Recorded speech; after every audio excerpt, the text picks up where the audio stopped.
Yesu ashimwe, turabasuhuje mu izina rya Yesu. Amahoro y'Imana nabane namwe. Twongeye kubahereza ikaze kuri YouTube channel yacu Kajegerezo TV. Hanyuma aho muherereye ku migabane itandukanye tubahaye ikaze mu izina rya Yesu Kristo. Hanyuma twongeye gufata uyu mwanya kugira ngo twongere dusangire ifunguro ry'umunsi kugira ngo Imana yo mu ijuru irusheho guhembura ubugingo bwacu. Mbere yuko tugira icyo dukora ndetse no gukomeza twumva icyo Imana yaduteguriye uyu munsi, turagira ngo tubanze dusenge. Mana, mu izina rya Yesu turagushimiye, uri data wa twese, izina ryawe rihimbazwe. Warinze abana bawe, urinda ubwoko bwawe, urinda abantu mu mpande zitandukanye, izina ryawe rishigwe hejuru. Rero tukweretse uyu mwanya tugiye kuganira ibyubaka umubiri, kandi duhereze kumva ndetse no kumvira. Tubisabye tubyizeye mu izina rya Yesu Kristo umwami wacu, amen. Hanyuma turasoma ijambo ry'Imana dusanga mu Byakozwe n'Intumwa, ibice byaho ni igice cya mbere ku murongo w'8. Aravuze ngo icyakora muzahabwa imbaraga Umwuka Wera nabamanukira, kandi muzaba abagabo bo kumpamya i Yerusalemu n'i Yudaya n'i Samariya no kugeza ku mpera y'isi, amen. Hanyuma iri ni ijambo ry'Imana, kandi ni Imana yari yasezeranyije abantu ko izabahereza Umwuka Wera. Hanyuma Imana igerageza gutanga n'icyo Umwuka Wera azamara. Bati uwo Mwuka Wera naza bazahabwa imbaraga. Mu yandi magambo, Umwuka Wera egari imbaraga. Hanyuma izo mbaraga ntago ari izo guhinga, nta nubwo ari izo gucuruza, ahubwo ni imbaraga zo guhamya. Imbaraga zo guhamya. Nta muntu ushobora guhamya Kristo adahawe imbaraga z'Umwuka Wera. Kandi rero uyu Mwuka Wera arakenewe ku bantu bose. Uyu Mwuka Wera arakenewe mu byo dukora byose kugira ngo tubashe kuba abagabo nyabagabo. N'ubundi abantu ntago turi buze kubambura icyubahiro cyabo, ni abagabo, ariko hagomba kwiyongeraho kuba umugabo nyamugabo wo guhamya ibya Kristo.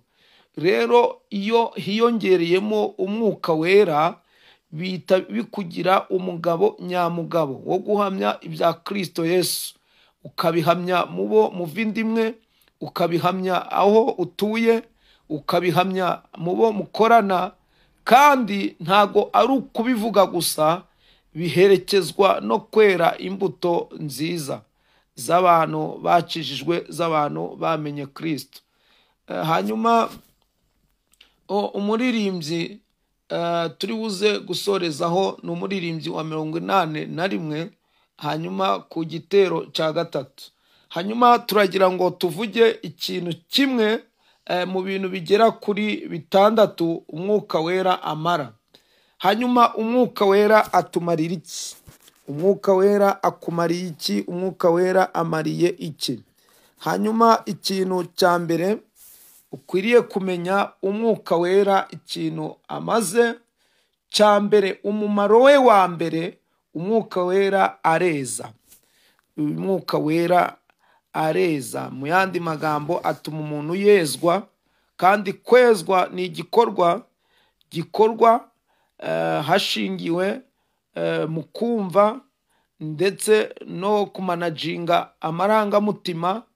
Hanyuma Umwuka Wera agafasha umuntu gufata decision yo kureka ikibi, hanyuma akemera guhitamo gukora neza.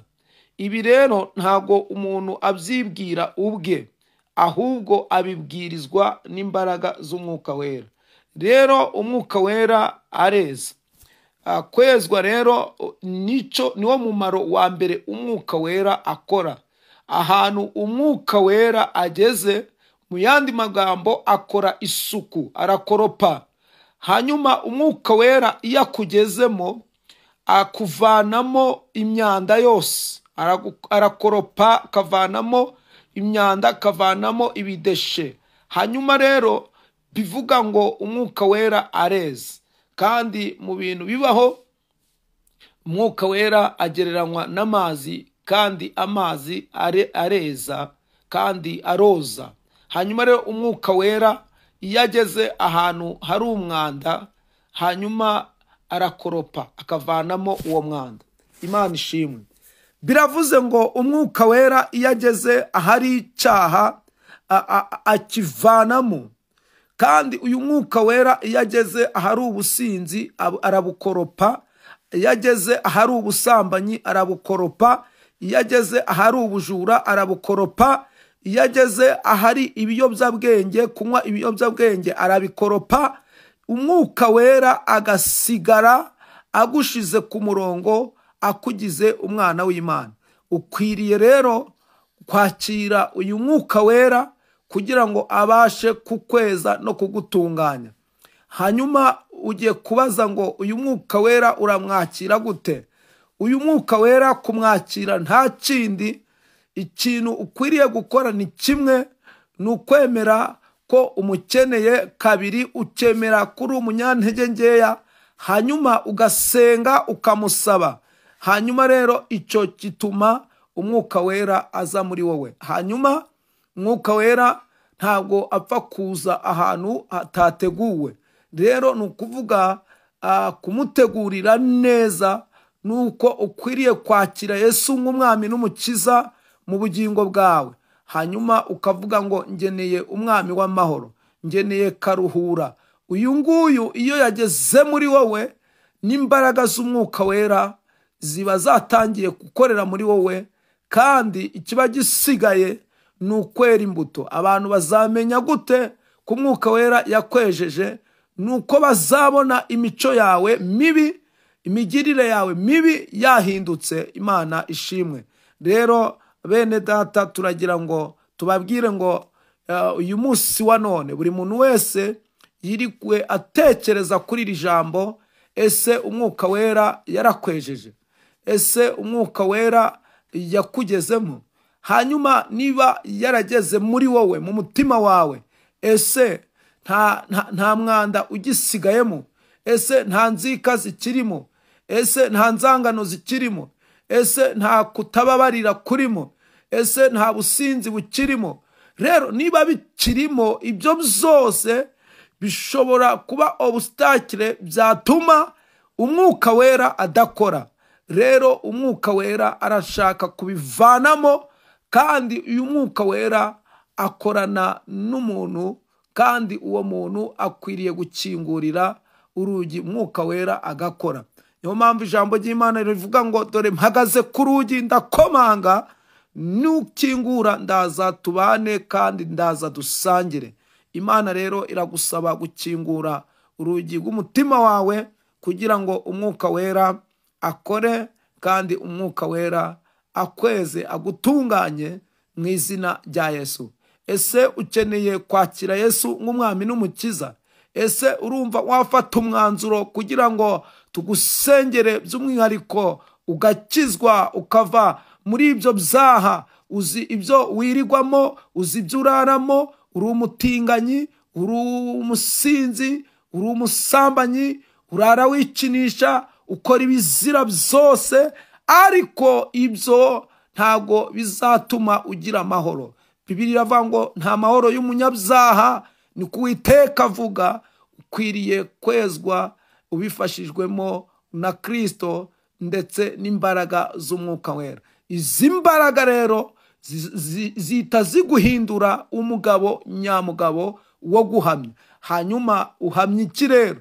Nuko babandi bari bakuzi kera ukora ibyaha, iyo bahuye nawe babona warahindutse, ukabahamiriza ati narakijijwe, ntago ngiri wa wundi muzi, kuko nahuye na Kristo, nahuye n'umucyo. Umucyo uramurika, umwijima urahunga. Umuririmbyi waririmbye ngo nimureke ndirimbe, nahuye na Mesiya kandi guhura n'uwo Mesiya ntibisanzwe, kuko uwahuye nawe ahinduka musha. Imana ihimbaza. Oh, haleluya. Nimureke ndirimbe nahuye na Mesiya, kandi guhura n'uwo Mesiya si bisanzwe. Uwahuye nawe ahinduka musha. Hahandi mwari munzi ntarahindutse ubundi musha. Haleluya. Imana ishimwe. Ukwiriye kuba musha. Abantu bakubona bakavuga ati warahindutse. Imana ikugirire neza. Hanyuma iyo umaze kwezwa na Mwuka Wera uhabwa umwambaro wera, kandi uyu mwambaro niwo abana b'Imana ubaranga. Umuririmbyi wa 81 mu ndirimbo z'agakiza ku gitero cyaho cya gatatu yararirimbye avuga ngo iki? Yavuze ngo abazajya muri icyo gihugu bazaba bambaye imyenda yera, babikiwe ikamba ry'izahabu, umunsi umwe nzakigeramo. Haleluya, nta gushidikanya, mu ijuru hari umunezero, nta n'umubabaro uba mu ijuru, niringiye kuzinjiramo. Haleluya. Imana ishimwe. Haleluya, nta gushidikanya, mu ijuru hari umunezero, nta mubabaro uba mu ijuru, niringiye kuzinjiramo. Imana ishimwe. Haleluya. Ndakwifuriza kuzagera muri iki gihugu, mushiki wanjye, mwene data, mubyeyi, mugabo, ntuzatangwe n'ibi birori, kuko muri icyo gihugu ni umunezero. Muri icyo gihugu nta marira ariyo. Nubwo isi ikubabaza, nubwo isi iturusha, ariko nyuma y'ubuzima hari ubundi buzima Kristo yadusezeranyije, kandi buzababwamo, buzagirwamo n'umuntu wemeye agakizwa neza akareka ibyaha. Uyu azambikwa umwenda wera. Ndakwifuriza rero kuzaba muri icyo gihugu. Imana igufashe, nanjye mfashe, tuzahurire muri gakondo y'abana b'Imana banesheje. Imana ishimwe. Ndagira ngo dufate uyu mwanya dusenge, kandi umuntu uri buze gukurikira iyi nyigisho ukumva ukeneye gukizwa, urebe kuri iyo screen, hanyuma urebe nimero za telefone, uduhamagare, hanyuma tukugire inama, tuguhuze n'abashumba, ndetse bibaye na ngombwa tukubwire icyo wakora, ahantu wegereye, abagufasha kuntu byagenda, ariko uzabone ubugingo buhoraho. Imana ishimwe mu izina rya Yesu. Reka dusenge. Mana y'imbaraga nyinshi cyane, turagushimiye, izina ryawe rihimbazwe. Tugushimiye ineza yawe, tugushimiye urukundo rwawe. Uri Imana ifite imbaraga. Umuntu wese wumvishije iri sengesho, ula sika toda eradro, Imana imuhumugisha, Imana imuhumugisha. Kandi umuntu wese wumvishije iri sengesho, iri funguro ry'uyu munsi, Uwiteka rimubere inkomezi, kandi rimubere imbaraga, kandi rimubere akabando kugera mu bwami bw'ijuru. Urakoze kuri Imana mva gusenga, ganzo tegeke. Twavuga byinshi ariko tuvuze bikeya, kandi Uwiteka cyo wagambiriye gukora uragikoze. Ubugingo bwacu burahembutse, ubugingo bw'ababyeyi burahembutse, ubugingo bw'abapapa burahembutse, ubugingo bw'abasore n'abakobwa burahembutse kubw'ijambo ryawe. Utugira abagabo nyabagabo bo guhamya Kristo ko yazutse, ko yapfuye akazuka, kari umwami w'amahoro, kari agakiza, kari ibyirato byacu, kari ubuhungiro, ko ari karuhura. Izina ryawe rihimbazwe. urakoze kuri Imana yumva gusenga. Nta yindi Mana dusenga, nta yindi Mana tuvuga keretse wowe waremye ijuru n'isi. Tusabye bikeya, ibyishu biduhane hamwe n'abera bose, mu izina rya Yesu Kristo. Amen, amen. Mwari kumwe na Evangeliste Rusangiza Jean Dodier Dawidi, akunze kwita Kajegerezo. Ndabakunda cyane. Shalom, shalom. Kandi wowe utari wakora subscribe, ukande subscribe, tujye tubana uko bwije uko bukeye.